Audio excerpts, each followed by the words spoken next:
Alors, chers amis, bonjour. Je suis très heureux de vous accueillir aujourd'hui, d'accueillir nos invités pour cette première table ronde de notre colloque. Donc, la question du lien social par rapport à l'économie est essentielle, en effet. C'est le titre donc, du colloque, économie et lien social, parce qu'elle touche à la question de savoir si l'économie est au service de l'homme ou si c'est l'homme qui est au service de l'économie. La réflexion sur les rapports entre l'économie et le lien social nous permettent donc de savoir dans quelle mesure notre société est éventuellement malade ou pas malade et ce qu'il faudrait faire pour guérir. Alors, à l'intérieur de cette question générale, l'une des plus importantes est évidemment celle de l'entreprise pour plusieurs raisons. D'abord parce que c'est dans l'entreprise que se fabrique le travail et les profits et les produits qui sont la base du fonctionnement de l'économie. Et d'autre part, parce que l'entreprise est, avec la famille par ailleurs, l'un des principaux lieux où se construit le lien social. Tant est vrai la réflexion de Jean-Paul II dans Laborem Exercens, je pense, qui dit que donne de l'entreprise la définition suivante. La vocation de l'entreprise, c'est d'unir les hommes pour construire la communauté. J'avais lu cette réflexion de Jean-Paul II, ça m'avait beaucoup frappé, parce qu'à l'époque, quand je posais la question à mes amis qui étaient dans l'entreprise, on disait non, le but de l'entreprise, c'est de gagner de l'argent. Et Jean-Paul II disait, le but de l'entreprise, c'est d'unir les hommes pour construire la communauté. Et on retrouve là-dedans les deux aspects. Donc construire la communauté, c'est le travail, la production et le profit légitime. Et dans unir les hommes, il y a le lien social. Donc on retrouve ces deux aspects à l'intérieur de cette réflexion de Jean-Paul II sur l'entreprise. Alors pour approfondir ces réflexions et débattre avec vous, donc nous avons aujourd'hui 4 invités. Donc je vais commencer par les dames. Donc Vanessa Mendes, vous avez une grande expérience dans le domaine de l'économie sociale et solidaire. Vous avez travaillé d'abord à Paris Europlace, et puis pendant 6 ans, vous avez travaillé aux côtés de Jacques Attali dans le cadre du Positive Economy Forum. Fin 2016, pendant 6 mois, vous avez effectué une mission de conseil auprès d'une association qui s'appelle GK Enchanted Farm aux Philippines pour évaluer l'impact social de la première plateforme d'entrepreneuriat social du Sud-Est asiatique. Vous êtes aujourd'hui consultante. Vous êtes donc une grande spécialiste de la question du lien social, tant en France qu'à l'étranger. Pierre Delozin, vous êtes ancien élève de Polytechnique et de l'ENA. Vous avez d'abord travaillé au service du Premier ministre et puis à la direction du Trésor. Vous avez fait votre carrière ensuite dans la banque et la finance. Vous avez été notamment directeur général délégué de la Fédération bancaire française. Vous êtes actuellement, depuis 2002, délégué général de l'AMAFI, l'Association française des marchés financiers, qui regroupe les professionnels de la banque et de la finance. Michel Hervé. Alors, ce qui est extraordinaire chez vous, Michel Hervé, c'est l'éclectisme extraordinaire de votre expérience.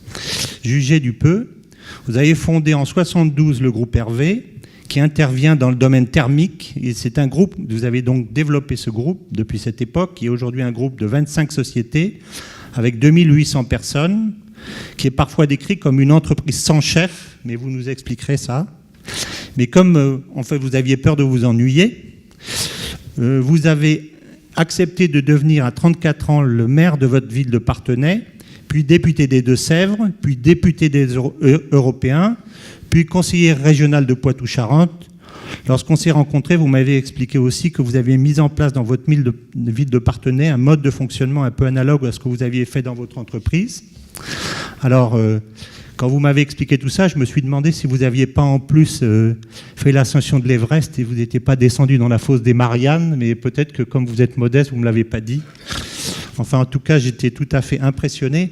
Alors, une autre chose aussi qui m'a frappé lorsque j'ai rencontré donc, ce grand chef d'entreprise, c'est que nous avons discuté pendant une bonne heure et Michel Hervé ne m'a pas parlé une seconde de ses produits, alors qu'un chef d'entreprise ne vous parle en général que de ses produits, vous explique que c'est les meilleurs et vous sortez avec une seule envie, c'est de vous précipiter là où on les vend pour en acheter. Et il ne m'a parlé que de ses hommes. Donc, c'est tout à fait intéressant de l'entendre sur le lien social. Voilà. Alors, Joseph Touvenel, vous êtes je dirais à la fois le Usain Bolt et le Lizarazu du syndicaliste à cause de votre capacité de déplacement et de votre couverture de terrain, puisque pratiquement dans tous les colloques catholiques vous êtes là et vous n'êtes jamais fatigué. Je ne sais pas comment vous faites, enfin si vous êtes tout à fait extraordinaire sur ce plan, je l'ai souvent vérifié. Alors vous avez un parcours très éclectique parce que vous avez commencé à 16 ans comme manœuvre pour une société d'horticulture. Alors vous avez pensé sans doute que la bourse et l'horticulture ça avait un lien parce que vous avez ensuite travaillé à la Bourse de Paris. Et voilà, vous y avez créé la section syndicale de la CFTC. Donc vous êtes adhérent depuis 1983, quelque chose comme ça 82, voilà, je ne me suis pas beaucoup trompé. Enfin, c'est Wikipédia qui s'est trompé. Vous êtes donc, vous étiez secrétaire général adjoint depuis 2002, réélu en 2005-2008. Vous êtes membre aussi du comité exécutif de la conférence syndicale internationale et de la conférence européenne des syndicats. Donc vous avez en même temps une vision panoramique à la fois européenne et mondiale du syndicat, ce qui est extrêmement intéressant. Et vous êtes vice-président de la CFTC depuis 2011. Voilà. Donc, comment va se passer cette table ronde ? Donc, on va se donner à peu près 1 heure. Nous allons tout d'abord tenter d'approfondir la question du lien social dans l'entreprise, et puis nous vous donnerons la parole pour nous poser les questions que vous voudrez. Donc je vais commencer par vous, Joseph Touvenel. D'abord, votre constat. Donc je vous poserai en gros 3 questions. Une première question, c'est votre constat sur le lien social dans l'entreprise. Une deuxième question, c'est si le lien social est dégradé, à votre avis, quelle en est la raison ? Et ensuite, je pense que ça pourrait être une partie très intéressante, puisque compte tenu de l'expérience de mes 4 interlocuteurs, donc qu'est-ce qu'il faut faire ? Voilà. Donc, je commence par vous, Joseph Touvenel. D'abord, votre constat, la situation du lien social dans l'entreprise aujourd'hui, comment le voyez-vous ? Est-ce que ça fonctionne ? Est-ce que ça dysfonctionne ? Alors, comme le disait... D'abord, bonjour à toutes et à tous. Merci pour cette présentation, un peu trop élogieuse. Comme le disait Monseigneur Moulin-Beaufort tout à l'heure, l'entreprise, c'est divers. Il n'y a pas une définition juridique de l'entreprise, il y en a plusieurs. En tout cas, il y en a une qui est la définition sociale chrétienne, qui est la mienne. Une entreprise, c'est d'abord une communauté humaine, qui, si elle est dans le secteur privé, a besoin d'être rentable pour se développer. C'est autre chose si on est dans le secteur public, où la rentabilité est vue différemment. C'est aussi le service du pays. Et cette communauté humaine, elle peut être très petite, c'est mon boucher seul ou avec un commis, jusqu'aux plus grandes entreprises. Et donc, évidemment, le lien social n'est pas le même dans un cas comme dans l'autre et dans tous les intermédiaires. On peut quand même faire un certain nombre de constats aujourd'hui. Une dégradation du lien social du fait de l'éloignement entre ceux qui prennent les décisions, les vrais patrons, et ceux qui travaillent. On le voit très bien quand les actionnaires sont des fonds de pension. Ils n'ont aucun contact, aucun, avec les personnes qui vont travailler pour eux. Et là, on a les grandes masses. Et donc, le lien social, où est-il ? Le lien social disparaît. D'un côté, on a une exigence de rentabilité qu'on a vu exploser ces dernières décennies avec l'arrivée de la financiarisation qui demande une rentabilité toujours plus forte et dans le moins de temps possible. Ce qui a pour conséquence des conséquences sur l'économie, mais la conséquence sur la vie des hommes et des femmes. Et quand je vais dans des entreprises de taille plus réduite, ce ne sont pas des multinationales, des entreprises nationales, elles subissent aussi la conséquence de cette financiarisation et de cette déliquescence du lien social. Parce qu'elles ont aussi des donneurs d'ordre, qui sont leurs clients, qui de plus en plus demandent une rentabilité et une productivité de plus en plus forte et de plus en plus rapide. Puis il y a un autre, ça c'est le lien social extérieur. Alors ce lien social extérieur, l'entreprise, enfin un certain nombre d'économistes, un certain nombre de spécialistes de l'entreprise ont l'air d'oublier une chose, c'est que l'entreprise, quelle qu'elle soit, elle a une histoire. Elle appartient à un territoire. Ce territoire pouvant être le monde, je le dis, mais ça peut être aussi... une entreprise bretonne, elle est très fière d'être en Bretagne, elle est accrochée à son territoire breton. Ça fait aussi partie du lien social. Et l'histoire des entreprises, l'histoire est liée à l'histoire des pays. Ce qui fait, à mon sens, aussi partie du lien qu'on a tendance à oublier. Quand je vois des discours qui sont de nous dire « laissez l'entreprise faire ». L'entreprise a trop de textes aujourd'hui, le code du travail en France, trop de règles. Certainement, il y en a certainement trop. Un besoin de simplification dans tous les domaines, certes. Mais le discours qui consiste à dire « laissez l'entreprise par elle-même décider et faire sa propre loi », c'est se couper de la réalité, de ce lien, qui est ce lien du territoire, de ce lien de l'histoire. L'entreprise ne naît pas toute seule par le génie d'un homme, d'une femme, d'une équipe. Ou alors, si c'était le cas, nous aurions de nombreuses entreprises qui se développeraient au fin fond du Burkina Faso. Bien, ce n'est pas le cas. Si en France et dans les pays occidentaux ou en Asie, des entreprises peuvent se développer, c'est parce qu'il y a un lien direct qui est aussi un lien social avec le travail, le labeur, le sacrifice des générations précédentes. Et on a tendance à l'oublier. Et si on oublie d'où on est issu, d'où on vient, y compris pour l'entreprise, on a du mal à se projeter dans le futur en faisant attention à ce qu'on fait pour les générations suivantes. Et ça devient vite très destructeur. Sur le plan écologique, par exemple, où mon souci est d'avoir une rentabilité la plus rapide, et je me fiche bien de ce que pourra endurer la planète et quelles vont être les conséquences dans 10 ans, dans 20 ans, dans 30 ans.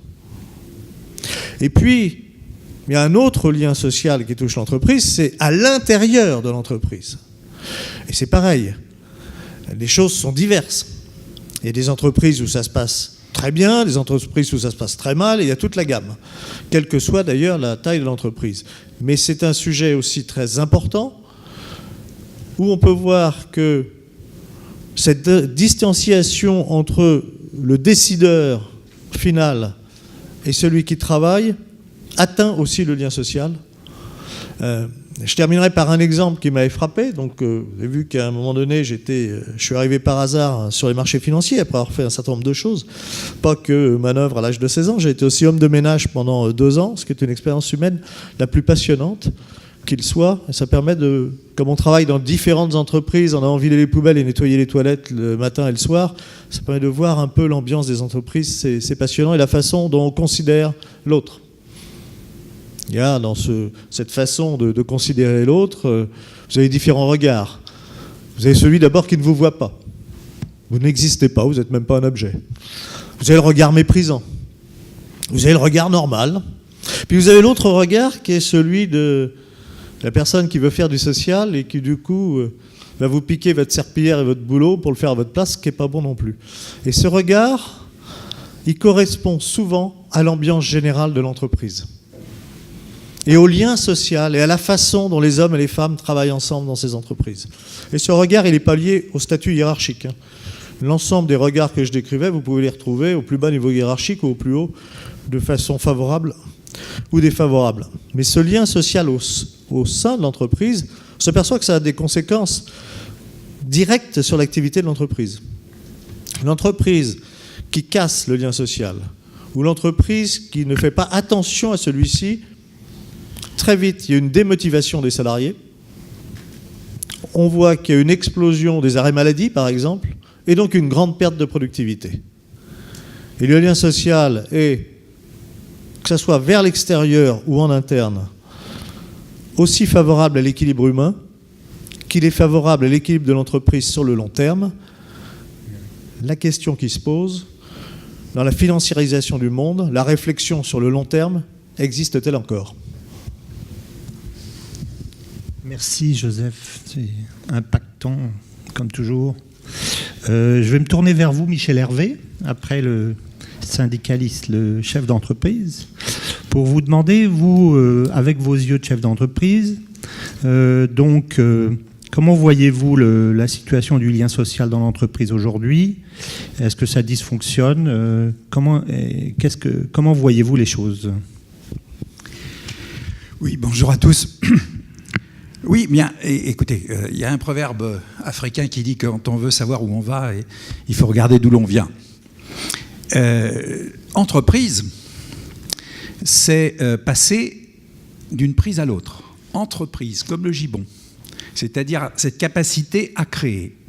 Et alors, ce qui est très intéressant, c'est de voir qu'au XIXe siècle, Adam Smith dit « l'entrepreneur, il est là pour avoir, c'est-à-dire faire du profit ». Et comme Karl Marx dit la même chose. Il dit l'entrepreneur, c'est qu'il veut faire du profit. Donc maintenant, il faut qu'on le partage, etc. Bon, tous les deux sont dans un point de vue économiste. Et puis, il faut attendre celui qui est un peu le père de la sociologie, c'est-à-dire Max Weber, pour dire, mais non, l'entrepreneur, c'est pas quelqu'un qui cherche à avoir.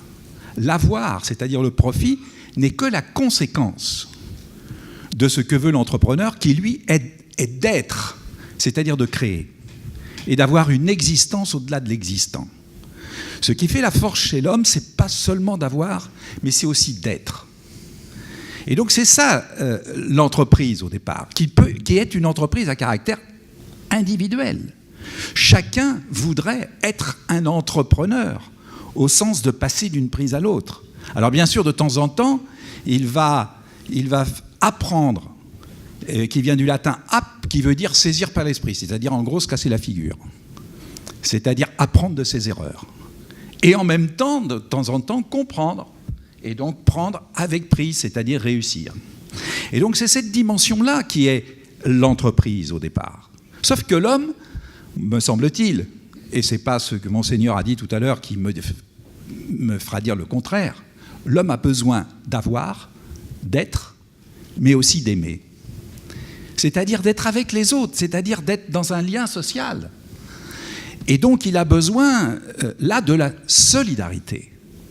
Il a besoin de se retrouver avec d'autres. Et c'est comme ça que l'entreprise est quelquefois devenue coopérative, permettant aux individus de faire ensemble et d'être ensemble.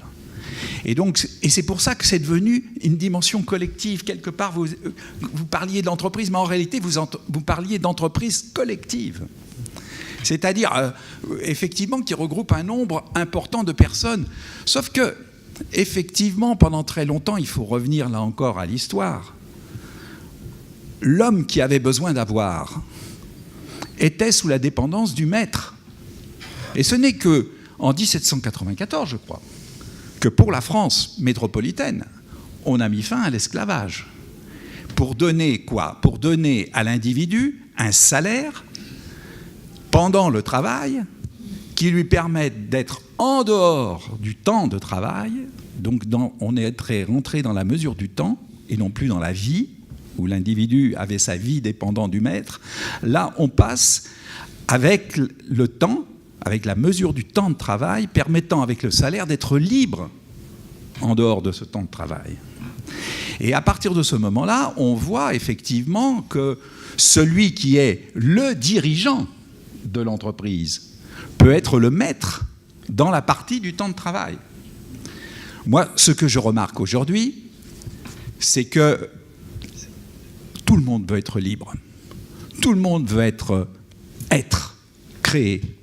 C'est-à-dire avoir cette capacité de s'adapter aux contraintes de l'environnement grâce à sa capacité à aller au-delà des contraintes par la liberté.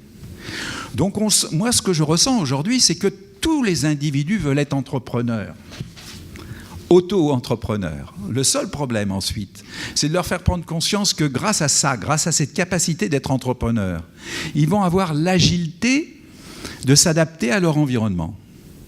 Mais que ce qui est peut-être aussi nécessaire, c'est le collectif, c'est le fameux amour des uns avec les autres et qui là fait force.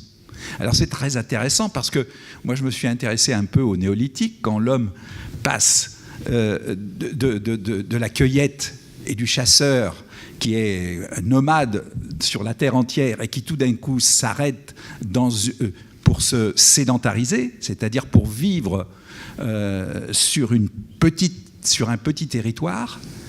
Et là, à ce moment-là, l'homme découvre, et je l'ai retrouvé l'autre jour où je faisais une conférence auprès des agriculteurs, que tout d'un coup, il ne peut plus prendre tout à la nature, ce que vous disiez, monseigneur, tout à l'heure, mais il est obligé d'être en harmonie avec elle.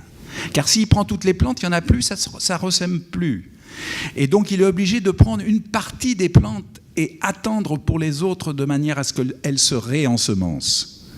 Et donc, tout d'un coup, on découvrait l'harmonie avec la nature. Mais dans le même temps, quand on est un petit groupe comme ici et qu'on est sur un petit territoire, si on n'a pas de l'amour pour les autres, de l'empathie pour les autres, c'est un peu comme si... Moi, j'ai vu des gens faire une croisière, vous savez, sur un bateau pendant un mois.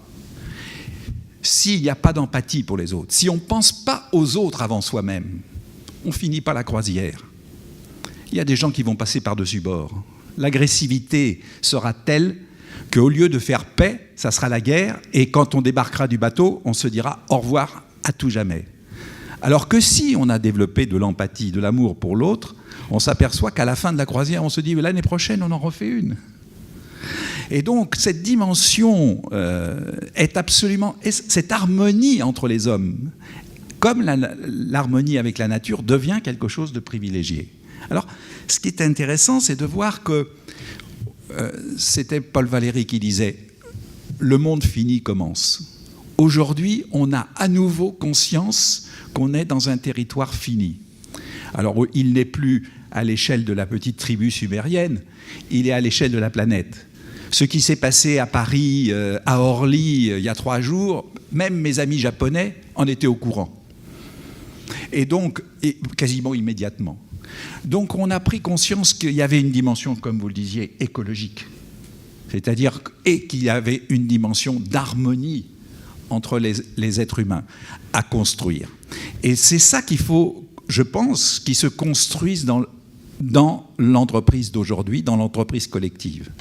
Et c'est pour ça que, tout simplement, moi vous disiez on était 2800, en réalité, je crée des groupes de 15 personnes, 14 personnes en moyenne, qui eux-mêmes ont un manager qui va jouer un rôle non plus de décideur, c'est plus l'autorité du chef, mais c'est les arguments d'autorité qui comptent. C'est l'autorité des arguments. Et à partir de ce moment-là, ce qui se passe, c'est que le manager devient même pas leader, il devient catalyseur.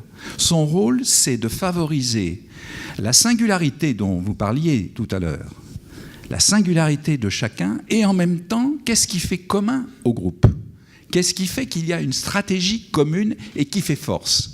De manière à ce qu'on ait dans nos entreprises aujourd'hui l'agilité et la force. Alors pourquoi, là je suis un peu trop long si vous voulez, mais par contre, comme vous êtes des économistes, on y reviendra. Ce que je voudrais vous dire, c'est les avantages en tant que la économie, je retrouve à partir du moment où on met chacun en situation d'entrepreneur capable d'être agile par rapport à son environnement et en même temps collectif, c'est-à-dire faisant force commune pour être force à l'égard de notre environnement. Merci Michel Hervé. Alors je dois dire que vous n'êtes pas le seul chef d'entreprise qu'on entend dire ce genre de choses, bien entendu, mais ce qui est assez exceptionnel chez vous, c'est que vous l'avez vraiment mis en œuvre dans votre entreprise. Vous avez commencé à l'ébaucher, mais on y reviendra bien entendu dans la partie où on parlera des solutions, parce que la façon dont vous avez organisé le lien social dans votre entreprise, je trouve particulièrement intéressant. Alors, je vais me retourner vers vous maintenant, Pierre Delauzin, puisque évidemment, l'intervention, la première intervention de Joseph Touvenel l'a bien montré, la question financière est au cœur de la question du lien social dans l'entreprise. Et vous êtes donc un banquier, un financier. Alors, il est évidemment nécessaire de vous entendre et de vous demander comment aujourd'hui vont les choses selon vous et si ça dysfonctionne, est-ce que c'est effectivement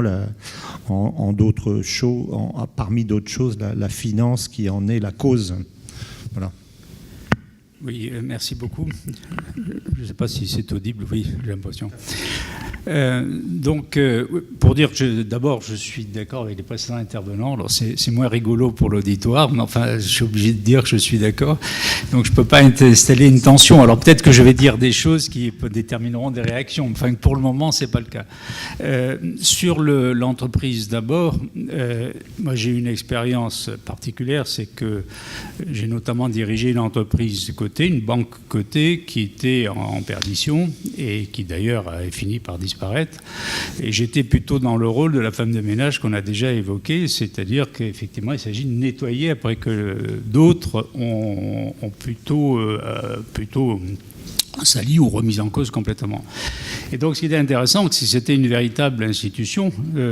Pour donner un exemple, les gens avaient des rondes serviettes avec une place attitrée au restaurant d'entreprise et ils ne changeaient pas de place pendant 40 ans. Donc, ils avaient le sentiment que ça durerait jusqu'à la fin des temps.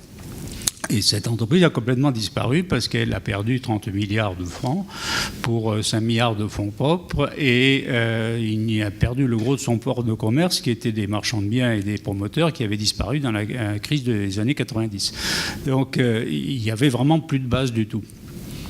Donc ça m'a fait prendre conscience à la fois du lien étroit, du lien social qui existe dans l'entreprise et du fait que les entreprises ne sont pas des communautés promises à la permanence. C'est-à-dire, elles sont des communautés, ça me paraît, tout de même l'a rappelé, c'est tout à fait juste, c'est des communautés essentielles pour la vie des gens, non seulement pour leur assurer leur survie, mais surtout parce que c'est là qu'ils vivent le gros de la journée et ils font souvent des choses qui ont le plus de sens pour eux, ils les font là. Ils font aussi dans leur famille, mais ils les font notamment là, dans leur relation avec l'ensemble de la société.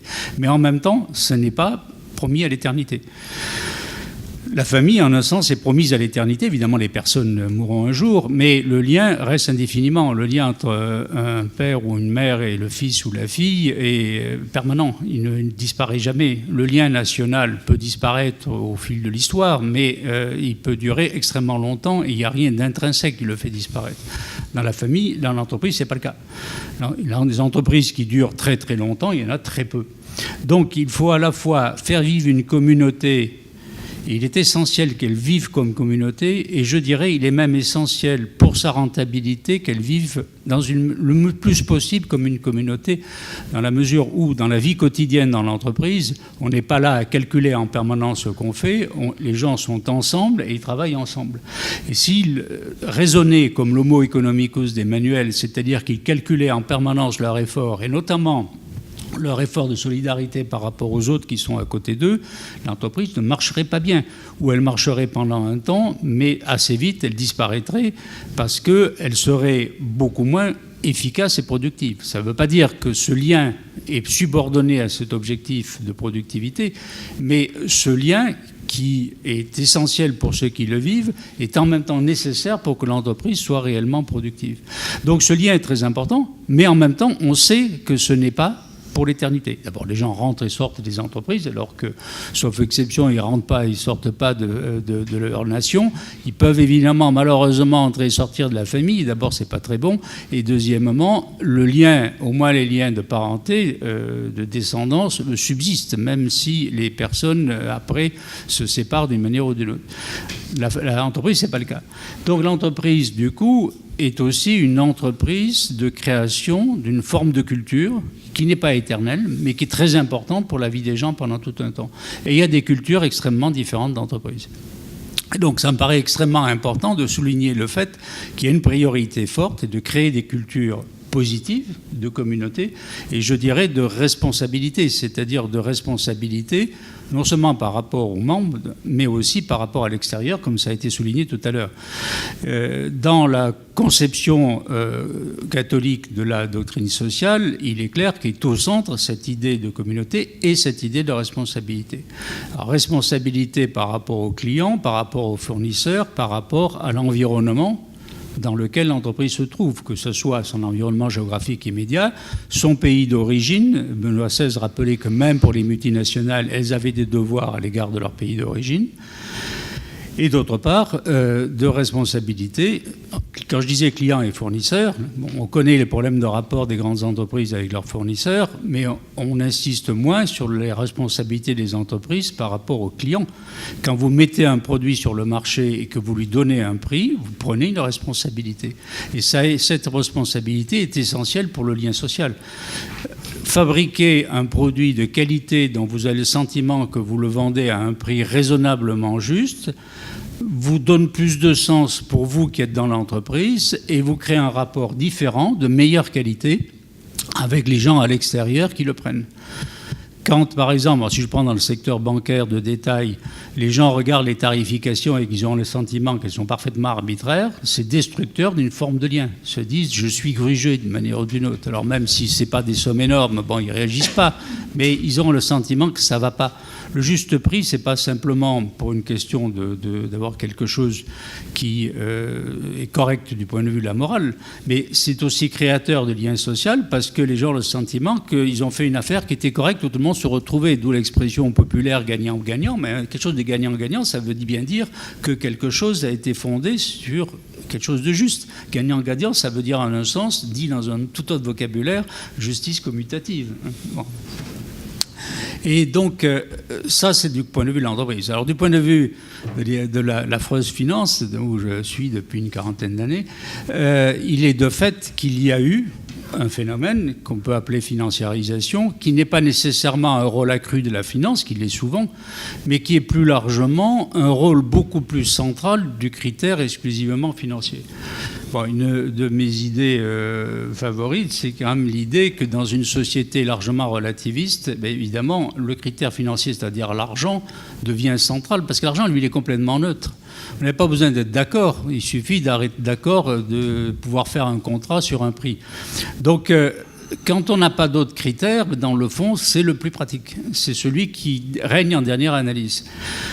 On parlait des fonds de pension. Alors évidemment, on n'est pas familier en France parce qu'il n'y en a pas beaucoup, mais la plupart des pays du monde, c'est exactement le contraire. Le gros des retraites, c'est des fonds de pension. Tous les pays de l'Est européen, quand le système d'origine soviétique s'est effondré, ont créé des systèmes de retraite par fonds de pension. Je vois dans les discussions en matière financière, ce qui arrivera au fonds de pension, pour eux, est complètement vital.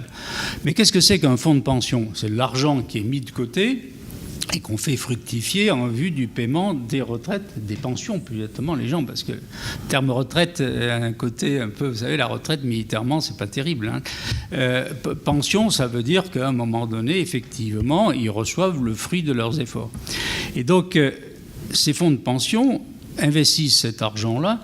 Et en général, évidemment, ce n'est pas les pensionnés qui gèrent en direct, ils confient un mandat à un gestionnaire professionnel.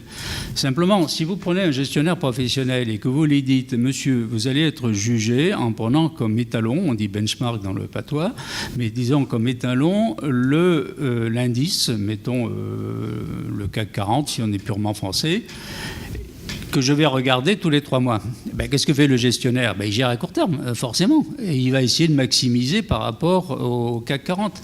Si vous lui disiez, cher monsieur, j'ai une responsabilité sociale, donc je veux que vous fassiez le mieux possible sur le plan financier, mais je regarde ça sur un terme relativement long et je voudrais que vous investissiez dans une entreprise où vous vérifiez bien qu'un certain nombre de critères que je vous donne soient respectés sur le politique de cette entreprise, sur sa culture interne et donc sa responsabilité envers ses collaborateurs, ses actionnaires aussi, ses clients, ses fournisseurs, etc.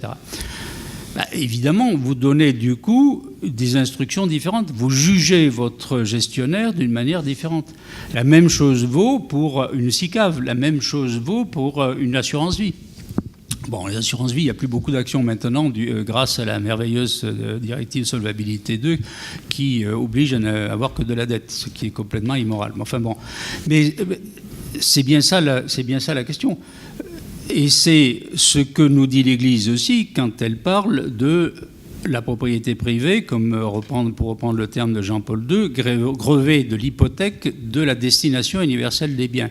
Concept qu'on trouve déjà chez saint Thomas d'Aquin et qui est bien l'idée que cette propriété-là doit être utilisée avec une idée de bien commun avec évidemment dans la mesure de la responsabilité de chacun, qui n'est pas illimitée, mais une idée de bien commun. Une idée de bien commun, ça veut bien dire je vais ou dépenser ou investir en ayant cette idée, ou si je ne le fais pas moi-même et que je le confie à quelqu'un d'autre, je vais essayer de choisir des produits où celui qui les gère m'a dit qu'il allait les gérer dans cette optique, et puis après je vais essayer de vérifier. À partir de ce moment-là, peuvent s'en déduire tout un ensemble de conséquences, c'est-à-dire que les gens qui gèrent cet argent-là établissent un rapport différent aussi avec les entreprises dans lesquelles ils investissent. D'abord, ils les connaissent, ils vont les voir, et puis ils regardent ce qu'ils font. Et puis, ils votent en Assemblée générale. Donc, il y a tout un changement possible du regard par la modification de la culture, là aussi, cette fois des entreprises financières, des intermédiaires financiers. Si vous n'avez pas ça, et que vous n'avez pas d'autres critères, qu'est-ce que vous regardez? Comment maximiser le résultat à la fin? C'est évidemment, puisqu'il n'y a pas d'autres critères. Par construction, il n'y a que celui-là qui gouverne. S'il n'y a que celui-là qui gouverne, plus l'argent vient vite, mieux on se porte. D'où on arrive au résultat que l'on a décrit. Merci beaucoup Pierre. On reviendra sur votre propos par les solutions. Alors je me tourne vers vous Vanessa. Vous avez une expérience donc de l'innovation sociale, donc de l'observation du lien social en entreprise en France et également à l'étranger. Et vous, qu'est-ce que vous en pensez? Qu'est-ce qui fonctionne? Qu'est-ce qui ne dysfonctionne pas et pourquoi, si on peut dire? Merci François, bonjour à tous. Beaucoup de choses ont déjà été dites. Vous m'entendez? Oui. Il me semble important peut-être de revenir sur ce qui a été dit en introduction, c'est-à-dire sur la notion je dirais d'une forte interdépendance entre entreprise et société, entre économie et anthropologie. Je crois qu'il est essentiel d'avoir en tête que l'entreprise n'est pas un collectif, un groupement d'hommes et de femmes hors sol, séparés de l'environnement. L'entreprise est un écosystème qui est véritablement ancré dans les territoires dans lesquels elle opère et qu'elle est en interaction constante avec l'ensemble des acteurs de ce territoire et avec l'ensemble de ses parties prenantes, à savoir externes et internes, et que de facto l'entreprise ne répond pas forcément à l'injonction, à la double injonction qui domine la pensée libérale du XXe siècle, à savoir « the business of business is business », c'est-à-dire que la seule préoccupation de l'entreprise est de faire de l'argent, du profit, et que d'autre part, l'obligation d'entreprise est de créer de la valeur de court terme et essentiellement pour une catégorie de parties prenantes, à savoir les actionnaires. Et qu'aujourd'hui, l'entreprise, elle ponctionne sur son territoire des ressources et donc elle a pour obligation de redonner à son tour en créant de la valeur partagée. Donc ça, c'est un premier constat qui me paraît important de rappeler. Le deuxième sujet, c'est qu'au plan international, puisque je suis censée représenter cette dimension dans le panel, il me semble qu'un peu partout sur la planète, il y a une forme d'émergence du concept d'entreprise citoyenne. Donc l'entreprise citoyenne, c'est celle qui va créer de la valeur sociétale au travers de son activité économique, au travers des engagements qu'elle va prendre auprès de ses parties prenantes et au travers donc de sa chaîne de valeur. Il semblerait que les entreprises au plan mondial, donc les multinationales, aient été incitées à adopter une démarche de progrès, c'est-à-dire à s'inscrire dans des politiques dites de responsabilité sociétale de l'entreprise, sous la pression d'une part de la société civile et d'autre part sous, la pression ou l'exercice d'un ensemble de cadres, ce que j'appelle moi des cadres d'engagement volontaire, qui sont en fait des éléments de soft law, qui donc par définition ne sont pas, qui ne permettent pas en fait à l'entreprise d'être dans une forme d'obligation, mais qui en tout cas permettent à l'entreprise de réfléchir sur ses pratiques en matière de développement durable, en matière d'achat responsable, en matière d'impact sur les communautés, et donc d'adopter certains types de comportements. Je pense notamment à 4 textes, chartes fondateurs que vous connaissez peut-être. La première, c'est la Global Reporting Initiative qui a été créée, qui a été lancée par une structure de parties prenantes et d'ONG en 97, donc qui en fait a permis d'élaborer des lignes directrices pour les entreprises, pour leur permettre, je dirais, de rédiger, de formaliser leurs engagements au niveau des problématiques ESG, donc environnement, social et gouvernance.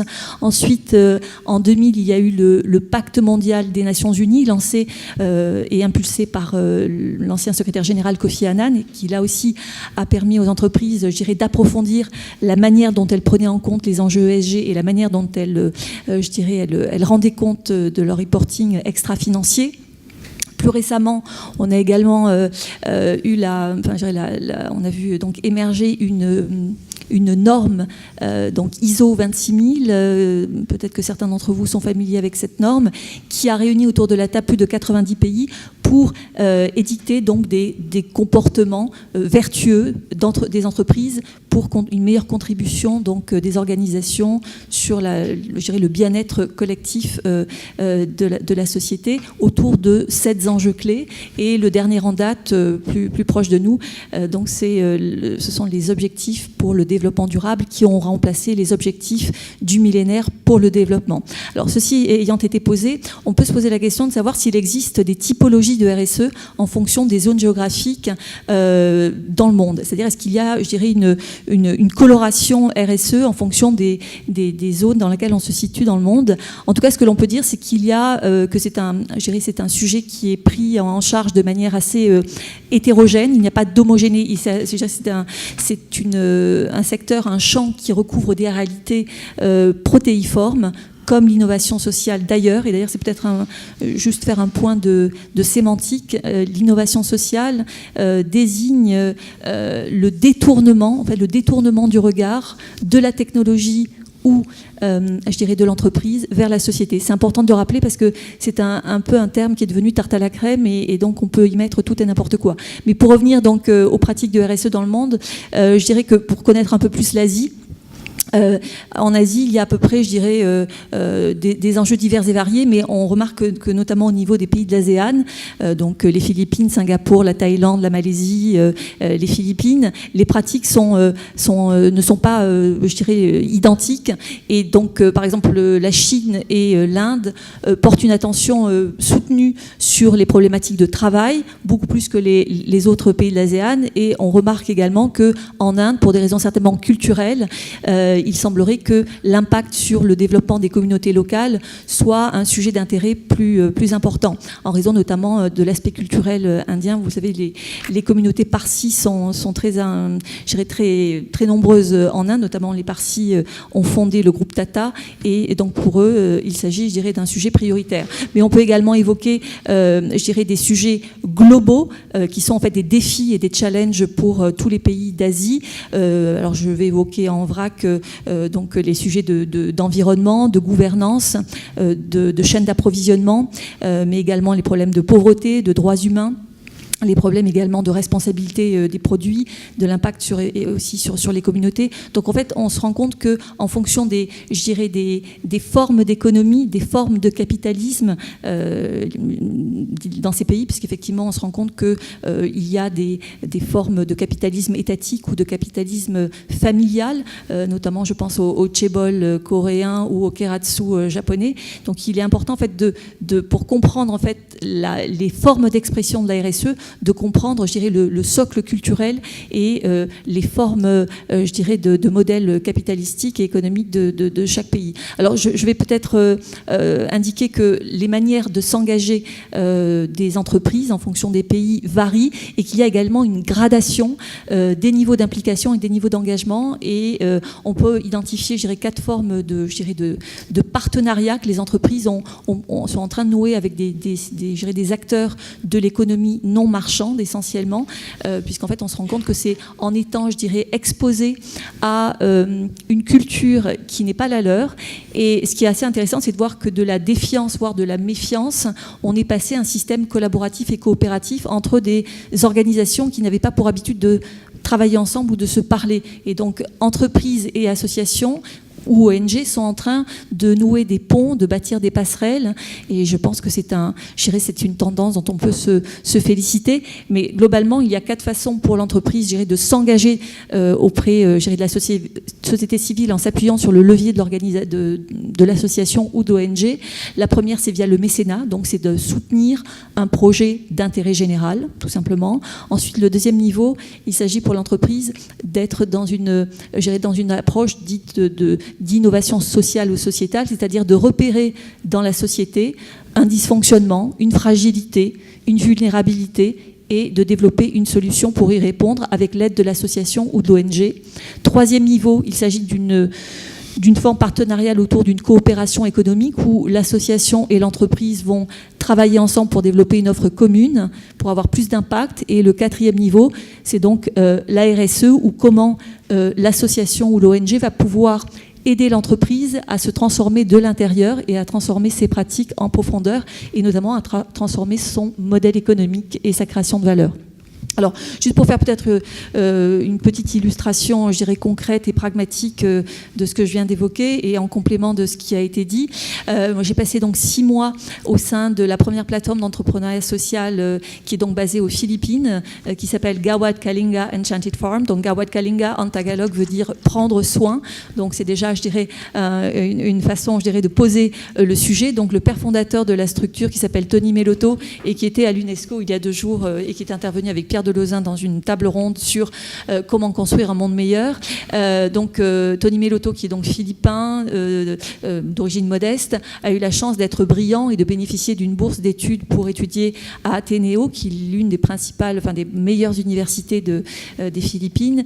Et il a donc eu la chance de se voir offrir un poste de cadre dirigeant chez Procter & Gamble à Manille. Donc il y a passé à peu près 20 ans de sa carrière, jusqu'au jour où il a eu une sorte d'éveil en se disant, mais comment puis-je laisser à mes enfants un pays aussi contrasté en inégalité, comment puis-je continuer à aller travailler dans un confort matériel qui est effectivement très élevé par rapport à celui de mes concitoyens, en ayant la conscience tranquille, sachant que donc ce monsieur est, je dirais, pétri de valeurs chrétiennes, puisque, comme vous le savez certainement, les Philippines sont à hauteur de 90% un pays catholique, notamment en lien avec le passé colonial espagnol du pays.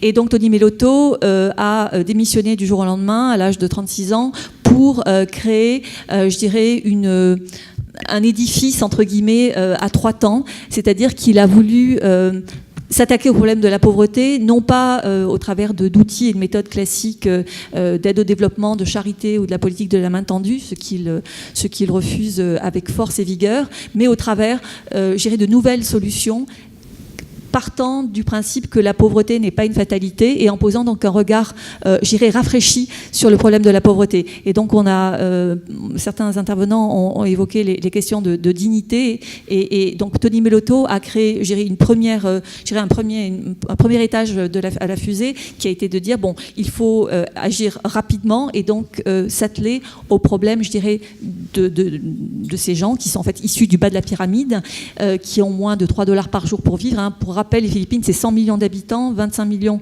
de personnes qui vivent dans l'extrême pauvreté.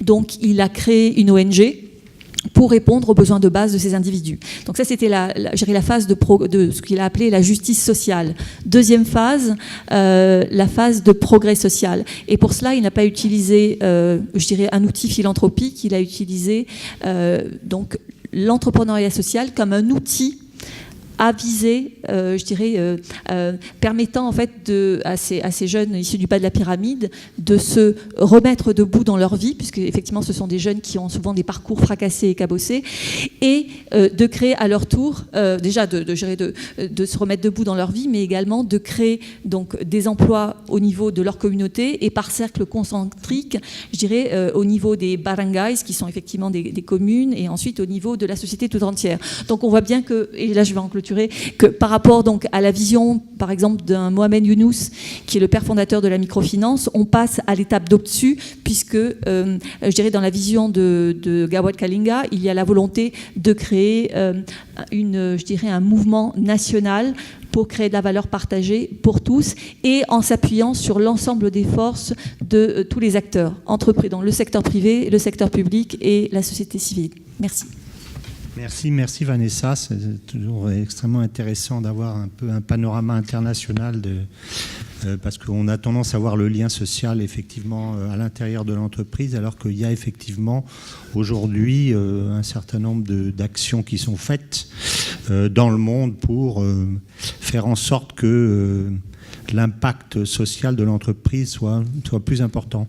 Alors, si je fais un petit peu une espèce de synthèse, si je peux, je pense que j'ai cru discerner que, en fait, vous avez, en tout cas les trois premiers intervenants, vous avez dit un petit peu, pas la même chose, mais vous avez insisté sur le même point, c'est-à-dire ce problème quand il y a divergence, je dirais, entre la culture interne de l'entreprise et puis la production effectivement de celle-ci.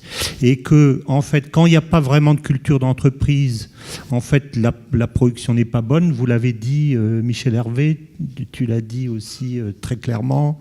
Vous aussi, Pierre, vous l'avez dit d'une autre façon. Alors maintenant, donc, avant de vous passer la parole pour quelques questions, je voudrais qu'on puisse développer un peu les solutions. C'est-à-dire, on a vu qu'aujourd'hui, dans certains cas importants, ça dysfonctionne. Vous avez expliqué aussi un peu pourquoi, même pas mal. Mais aujourd'hui, qu'est-ce qu'on peut faire ? Le but de la table ronde, c'est aussi pratique. Donc, dans la situation d'aujourd'hui, comment est-ce qu'on peut apporter des solutions concrètes ? Alors, Joseph. Oui, alors tout à l'heure j'ai essayé de répondre à la commande, c'est-à-dire de me baser sur le constat, en tout cas celui que je faisais. Les solutions, le lien social, c'est d'abord un lien humain. Et tout ce qui est humain dépasse bien le matériel.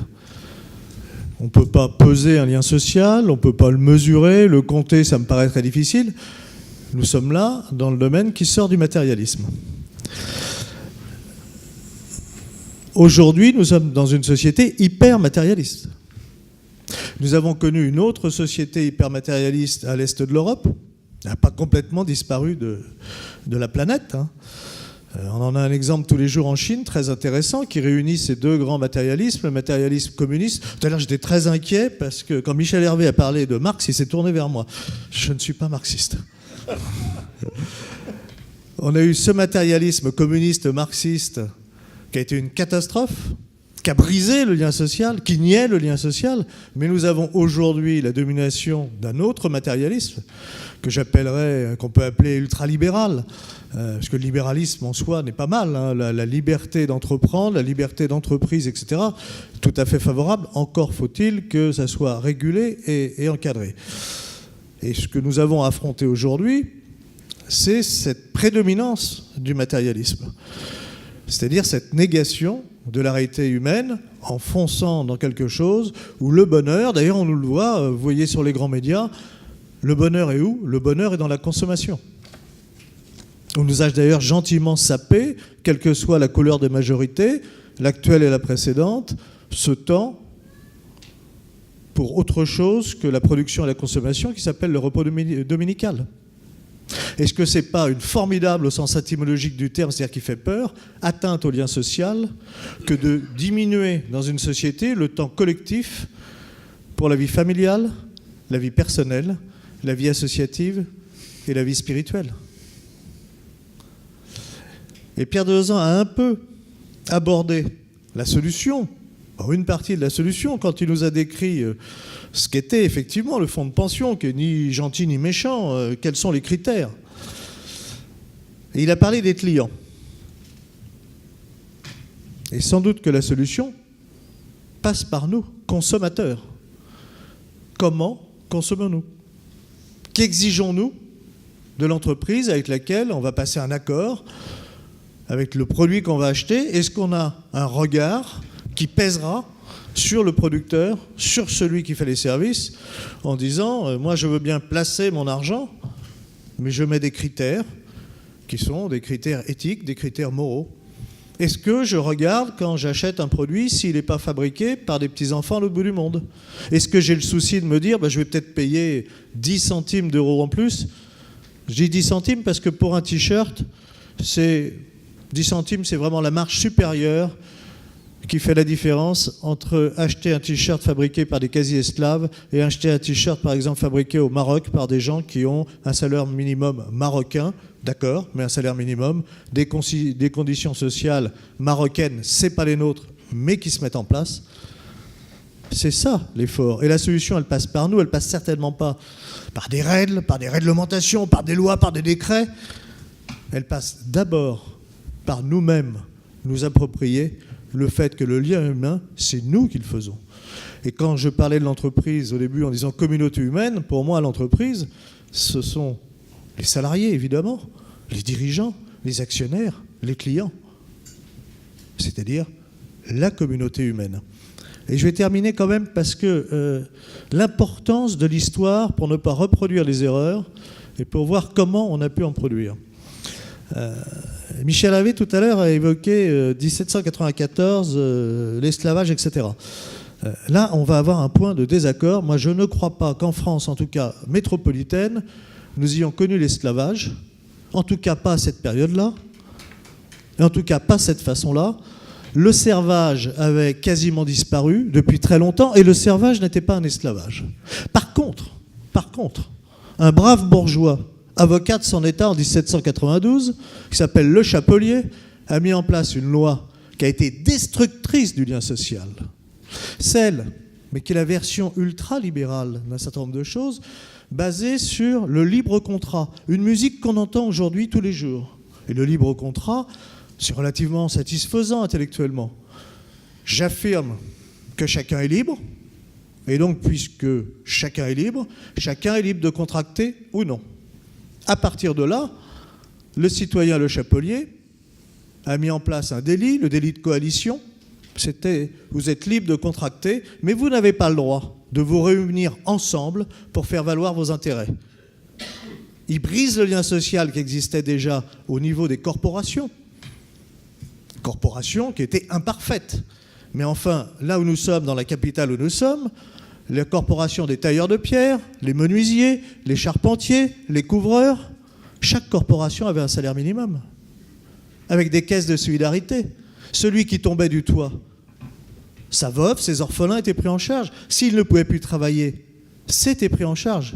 Là, l'ultralibéralisme, en disant « chacun est libre », a amené directement la loi du plus fort, qui a effectivement recréé une sorte d'esclavage dont on a mis un peu plus d'un siècle pour s'en sortir. Ça a été la grande misère du 19e siècle, avec en plus la montée de l'industrie. Et donc attention à ces discours sur la liberté qui, à un moment donné, viennent tuer l'être humain, parce que l'être humain, c'est un être libre. Oui, si on sait définir ce que c'est la liberté, c'est accepter des droits et des devoirs et accepter la responsabilité, y compris vis-à-vis des autres. Merci Joseph. Je crois d'ailleurs savoir que la notion de corporation du Moyen-Âge n'est pas celle que l'on pense, dans la mesure où je crois que le droit d'établissement était totalement libre. C'est-à-dire que n'importe qui avait le droit de se considérer comme tailleur de pierre, alors évidemment il y avait la formation, etc. Par contre, c'est la qualité des produits qui devait être conforme. C'est-à-dire, c'est très intéressant. C'est-à-dire qu'on avait le droit de s'établir, ça c'était une liberté. Par contre, on n'avait pas le droit de vendre à n'importe quel prix, ni de vendre des produits d'une qualité basse. Donc en fait, ça tirait l'ensemble des productions vers le haut. Et ça, c'est très intéressant. Les prix et la qualité étaient régulés. On l'a dans un ouvrage, malheureusement, qui était au moins en 2 tomes. Il n'en reste plus qu'un parce que les braves révolutionnaires intellectuels ont brûlé l'autre. Un ouvrage, non pas que la règle est née à ce moment-là, mais elle a été mise par écrit à ce moment-là à la demande de Saint-Louis, qui est très très intéressant. J'en reviens à mon repos dominical. D'ailleurs, il est précisé que les commerces n'ont pas le droit d'ouvrir la nuit, pour le bien-être de ceux qui travaillent et pour la qualité du produit. Ni le dimanche, sauf exception, et ceux qui, les jours de grandes fêtes religieuses, ouvraient, notamment les bijoutiers, alors dans ces cas-là, l'ensemble de leurs bénéfices allait dans une caisse commune qui était donnée aux plus pauvres. Merci Joseph. Alors je me tourne vers vous, Michel Hervé. Je pense que l'idée de liberté et responsabilité a dû teinter à vos oreilles parce que vous avez mis en place dans votre entreprise un système de fonctionnement que vous avez commencé à nous détailler un petit peu, mais qui est particulièrement intéressant. Et j'aimerais que vous nous en disiez un peu plus. Et comment ça se fait que ça marche et que ça marche aussi bien ? Oui, juste avant, là, à propos de l'esclavage, le problème de la loi, c'est qu'elle vient, et ça c'était très bien, la loi vient quand pratiquement toute la société n'est plus dans l'esclavage. C'est-à-dire la loi de 1794, elle a été faite pour supprimer totalement l'esclavage dans le territoire national, mais en 1840, seulement 40 ans plus tard, pour les territoires d'outre-mer. Il me semble que c'est 1848, avril 1848. Oui, 1848, excusez-moi, au moment de la deuxième révolution française. Et donc, vous avez tout à fait raison. Après la révolution de février 1848, voilà, que Victor Hugo qualifiait dans un discours à l'Assemblée nationale de révolution notamment chrétienne. Voilà. Et donc, effectivement, mais ça c'est très bien quand la loi vient, en définitive, définitivement normer ce que la société elle-même a construit par son expérience. Et d'ailleurs, puisque dans cette salle, il y a peut-être des chefs d'entreprise, le problème des entreprises, alors qu'ils soient tout entrepreneurs, qu'ils soient individuels ou collectifs, ou que ça soit seulement le chef qui ait cette responsabilité, il est dans une économie de marché. Et dans cette économie de marché, sa préoccupation, c'est de savoir si son produit est utile, parce qu'autrement il ne le vendra pas. Si son produit est aussi concurrentiel, donc il a dans une certaine mesure la responsabilité pour pouvoir faire vivre son PIB, son produit intérieur brut, d'être capable de le vendre par rapport à ses concurrents. Et il a besoin, bien sûr, de capter le capital qui va lui permettre effectivement de pouvoir faire fonctionner, de pouvoir faire rouler, si vous voulez, son entreprise. Le problème, c'est qu'il n'y a pas que cette forme d'économie. Et comme je suis dans, si j'ai bien compris ici, l'association des économistes, j'entends beaucoup d'amis économistes qui me parlent du PIB, et ils oublient le PFB. Le PFB qui est le partage, fraternité, bienveillance. Et moi, j'ai découvert le partage, fraternité, bienveillance quand les gens se font du don et du contre-don. C'est-à-dire quand ça s'est existé, y compris dans les sociétés primitives, où ça a constitué quand je me suis marié. Moi, j'étais tout jeune et ma femme m'a dit « Tu fais la vaisselle et moi, je fais la cuisine ». On n'a pas eu besoin d'une employée, on a diminué le PIB, et on a augmenté le PFB, c'est-à-dire cette capacité de diminuer le prix de revient.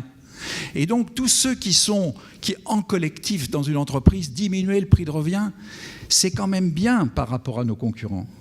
Quand c'est justement des échanges parce que, tiens, et ce qui se passe, c'est que dès qu'on a fait un don à l'autre, tu sais pas faire marcher ça, je vais te montrer comment on fait. Obligatoirement, on sent la nécessité du contre-don. Et c'est ça qui fait la fraternité. La fraternité, c'est l'échange, y compris quand on était enfant, quand la petite fille disait tu me prêtes ta voiture, et le petit garçon disait je te prête ma voiture, et toi tu me prêtes ta poupée. Et c'est ça que vous avez instauré dans votre entreprise. Absolument, et c'est ça que j'ai découvert à travers, alors ça sera la deuxième conférence sur la subsidiarité, c'est-à-dire qui venait du mot subsidiarus, des troupes romaines qui étaient en réserve et qui étaient là pour aider à faire gagner l'autre. Eh bien, j'ai découvert que moi, qui étais en situation de subsidiarité par rapport à mes collaborateurs, le fait d'avoir été effectivement dans une autre carrière et que les gens se disaient, qui me voyaient dans la presse régionale quotidienne, ils disaient on ne va pas aller l'ennuyer pour lui poser un problème. Ils se posaient des problèmes, non plus avec le père PERE, mais entre pères PAIR. Et là, j'ai découvert qu'il y a eu développement de la fraternité au sein du groupe. Et cette fraternité a baissé le prix de revient. La deuxième chose qui est importante, c'est que quelquefois, on a envie de ne pas être avec les concurrents. Et donc, quand on ne veut plus de concurrence, il faut innover. Parce que c'était un peu le cas de Marco Polo, qui était avec son père parti en Chine, rapporter à Venise des produits qui n'existaient pas. Et là, vous pouvez les vendre le prix que vous voulez. Ils sont tellement rares. Aujourd'hui, la rareté à venir, c'est dans l'innovation. C'est cette capacité à faire quelque chose qui n'existe pas encore. Alors bien sûr, il y aura l'innovation de produits. Mais moi, je suis plutôt, pour une grande partie de mon activité, pour mon pôle énergie en particulier, tous ceux qui travaillent sur la dimension énergétique, c'est plutôt du service. Et là, dans le service, l'innovation, ça consiste à être un col rouge. Non plus un col bleu qui travaille de la main, non plus un col blanc qui travaille de la tête. Mais mes salariés, ils sont col tricolore. Ils sont bleu, blanc, rouge. Parce qu'ils sont comme le toréador avec sa muleta face au taureau. Il faut qu'il comprenne son client, ce qu'il le demande, ce qu'il veut, sans l'avoir demandé. Aujourd'hui, on ne contente plus les clients, il faut les ravir. Hein, c'est comme, monsieur, je vous vois à côté de votre femme, elle sera ravie le jour où vous lui ferez un cadeau qu'elle aurait aimé avoir et qu'elle n'a pas demandé. Et c'est ça aujourd'hui l'innovation. L'innovation, c'est de faire quelque chose qui fait appel à une dimension qui n'est plus seulement la main, la tête, mais qui est aussi le cœur. Et donc c'est cette dimension du cœur qui devient un élément essentiel.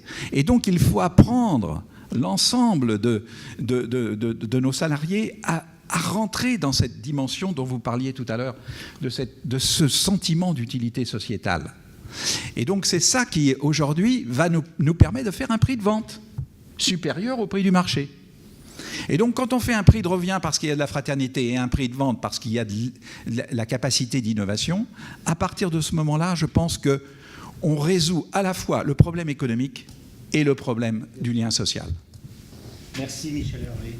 On a envie de se faire embaucher chez vous quand on vous entend. C'est pas la première fois. Alors je me tourne vers vous, Pierre Delozin. Donc qu'est-ce qu'on peut faire dans cette situation d'aujourd'hui ? Je dirais, je reprends sous l'angle particulier qui est plutôt financier. Pour être en complément par rapport à ce qui vient d'être dit, avec lequel je suis évidemment là aussi d'accord. Sur le plan financier, pour développer un petit peu ce qu'il dit tout à l'heure, il est clair qu'il y a des besoins d'action très importants. On a deux instruments. Il y a la réglementation qui a été évoquée par Joseph Touvenel. Et la réglementation, le problème, c'est qu'à la fois, il y en a trop, parce qu'évidemment, face à une société dans laquelle on peut moins compter sur les personnes, quand il y a quelque chose qui ne va pas, on fait des règles. Donc il y a une prolifération cancéreuse de la réglementation qui n'arrive pas à résoudre les questions, d'une part parce qu'elle n'est pas toujours très compétente et elle est souvent très hâtive. Deuxièmement, parce que de toute façon, elle ne peut pas répondre au problème lui-même dans son cœur, qui est effectivement le comportement des gens eux-mêmes. Donc il y a une limite à la réglementation. Alors ça ne veut pas dire que la réglementation ne soit pas un sujet important.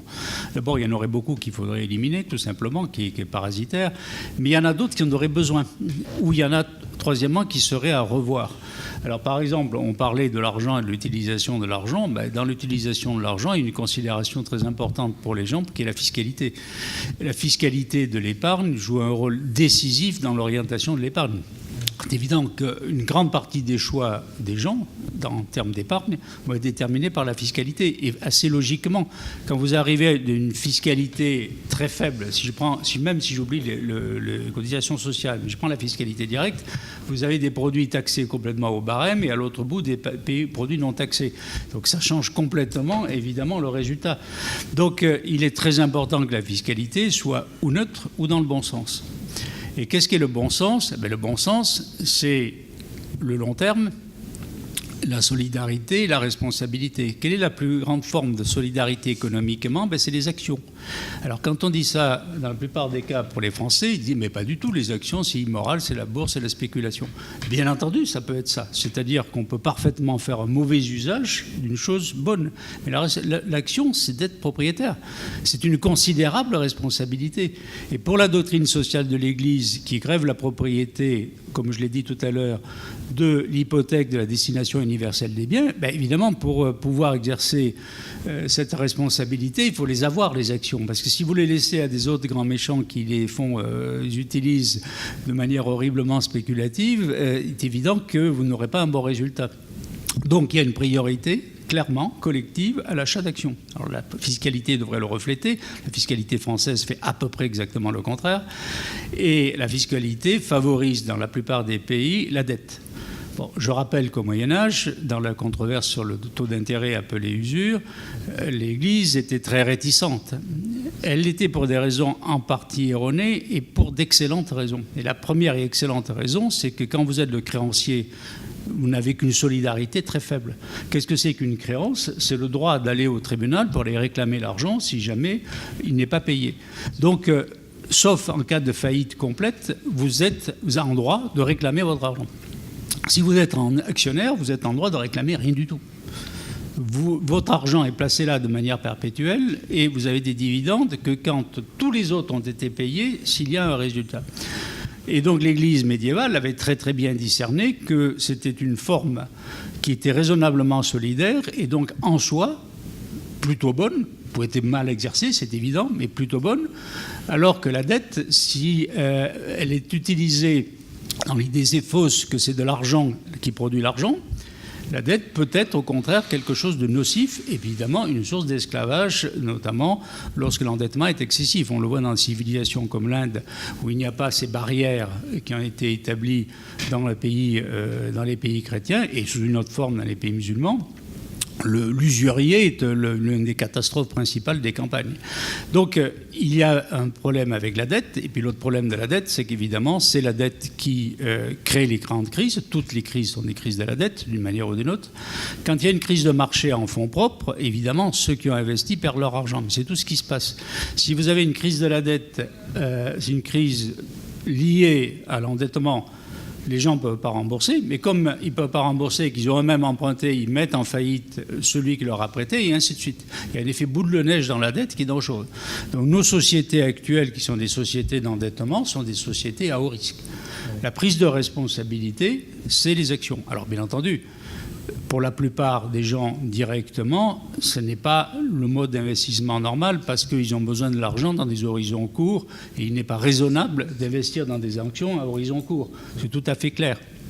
À titre personnel, notamment, si vous voulez acheter une maison dans 5 ans, il est évident qu'il ne faut pas mettre l'argent dans des actions, sauf si vous vous octroyez une marge de risque. Mais enfin, ce n'est pas un comportement de bon père de famille.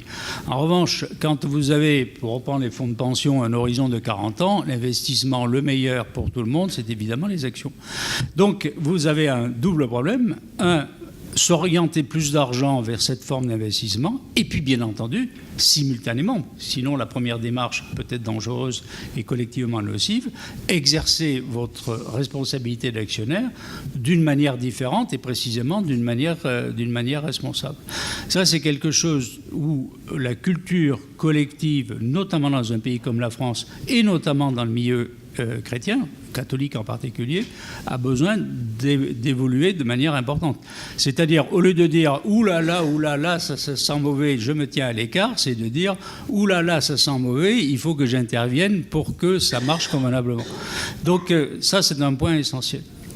Et ça rentre, à mon avis, dans une réflexion que chacun doit se faire sur son argent, c'est-à-dire à quoi je suis appelé. Je dois m'occuper évidemment de ma famille, mon devoir d'État, etc. Je dois donner, parce que même si je suis accablé de fiscalité, j'ai quand même toujours ce devoir de solidarité, parce que l'argent est mal utilisé en général par l'État. Alors il vaut mieux quand même que l'État assure un minimum de solidarité que rien du tout. Mais ce n'est pas quand même la forme la plus efficace. Donc il faut qu'il y ait de la solidarité humaine, donc associative, donc il y a besoin de donner à ce niveau-là. Et pour le reste, qu'est-ce que je fais qui est utile collectivement ? Je rappelle que, par exemple, le pape Pie XI, après la crise de 29, à la fois critiquait extrêmement violemment la finance du temps et notamment le crédit, la finance à crédit des banques, au sens étroit, et en même temps rappelait la vertu de magnificence qui était citée par saint Thomas d'Aquin, c'est-à-dire que le fait qu'il y ait les gens qui ont de l'argent et qui l'utilisent pour investir et créer des emplois, c'est une œuvre particulièrement digne d'éloge. Et je pense que c'est quelque chose aussi qui à remettre à l'esprit Naturellement, chacun en fonction de ses possibilités. Mais ce qui est petit au niveau de chacun peut être gros en se regroupant. Les petits ruisseaux font les grandes rivières. Donc ça, c'est une question sur laquelle, à mon sens, on a besoin de revoir sa manière de voir. Et on n'a pas besoin de revoir sa manière de voir en bouleversant la société. Ça peut être nécessaire dans certains cas, mais ça, c'est une dimension tout à fait beaucoup plus grande, mais à un niveau beaucoup plus limité. Et donc à construire, y compris sur une base catholique, je veux dire, à construire des critères de raisonnement, des moyens d'action collective dans ces différents domaines. Merci Pierre. En d'autres termes, ce que vous nous dites, c'est faites-vous des amis avec l'argent trompeur. L'argent n'est pas mauvais, mais il est trompeur. Le moment d'iniquité. Et d'ailleurs, déjà, Jésus, à l'époque, déplorait que les enfants de lumière sont nettement moins futés dans l'utilisation de ces instruments que les enfants des ténèbres. Absolument. Alors, Vanessa, donc on va terminer avec vous, et puis on va essayer peut-être de prendre une ou deux questions, on verra si on a le temps. J'ai bien compris de ce que votre intervention de tout à l'heure qu'il y a aujourd'hui un certain nombre de normes et puis une pression, une tendance pour augmenter la responsabilité sociale des entreprises et en particulier des grandes entreprises sur le plan international. Mais les normes, c'est bien, c'est une chose, mais concrètement, comment est-ce qu'on peut changer les choses concrètement ? Alors, je suis évidemment d'accord avec ce qui vient d'être dit, c'est-à-dire pour injecter dans la société et notamment au niveau des organisations plus de solidarité, de fraternité, d'entraide, je dirais donc des valeurs qui nous sont chères à tous. En même temps, je pense qu'on ne peut pas décréter ces valeurs et que chacun, à son niveau, doit apprendre à se réformer, c'est-à-dire à réformer sa manière d'entrevoir, je dirais, le rapport à l'autre, donc comment on transforme aussi le rapport à l'autre, c'est-à-dire l'altérité, comment on va mieux travailler avec son collègue de travail, comment on va mieux prendre ensemble des décisions, comment on va réformer l'entreprise. Mais je pense que le collectif se réforme plus lentement que les individus et je crois beaucoup à la vertu de décadrer les gens et à sortir les gens de leur zone de confort. Donc c'est pas en restant dans son bureau et en ayant un quotidien très confortable et très balisé et borné que les choses changeront. Donc je suis très favorable à sortir du cadre et à sortir les cadres de leur cadre pour effectivement être exposé à d'autres formes de pensée, d'autres formes d'envisager le lien économique et le lien social avec une articulation, je dirais, de responsabilité individuelle et d'éthique. Après, sur des aspects, je pense qu'on peut agir au niveau micro par rapport à des choses assez simples que je viens d'évoquer, puisqu'il y a déjà des cabinets conseils d'un nouveau genre qui organisent des rencontres solidaires entre des cadres d'Engie, de Total, et avec des apprentis, par exemple, d'associations ou d'ONG. Et force est de constater que les résultats et je dirais, ce qui est généré au niveau émotionnel, intellectuel, sont effectivement des résultats très très forts. Et comme dirait le pape François, les réalités sont plus puissantes que les idées. Donc je pense qu'il faut vraiment s'ancrer dans le pragmatisme et dans l'action. Mais je voudrais revenir sur un volet qui n'a pas été évoqué, c'est celui je dirais, du juridique. Je pense que l'entreprise demeure un impensé juridique, c'est-à-dire que on a la société anonyme, évidemment, mais la société anonyme, je dirais, n'incarne pas l'esprit d'entreprise à proprement parler. Et même si l'entreprise est, je dirais, encadrée juridiquement par différents types de droits, le droit social, le droit commercial et le droit fiscal, le projet d'entreprise n'a pas de vécu et de substance en droit.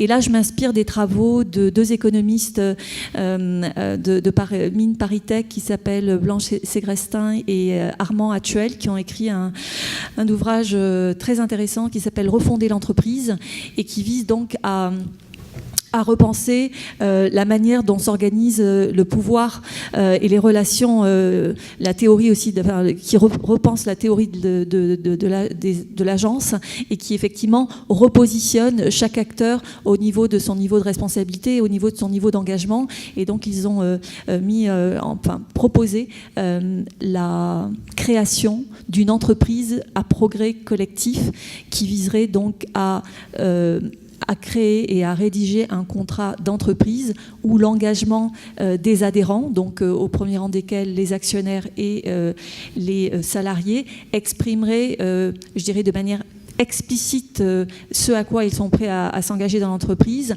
qui est également fondé sur la participation démocratique, sur le principe de solidarité, c'est-à-dire ne pas faire passer ses intérêts individuels avant l'intérêt collectif de l'entreprise, et donc qui vise effectivement à proposer, je dirais, une vision renouvelée de l'entreprise comme un vecteur de potentiel et de solidarité collective pour tous. Voilà, je pense que c'est une voie à explorer.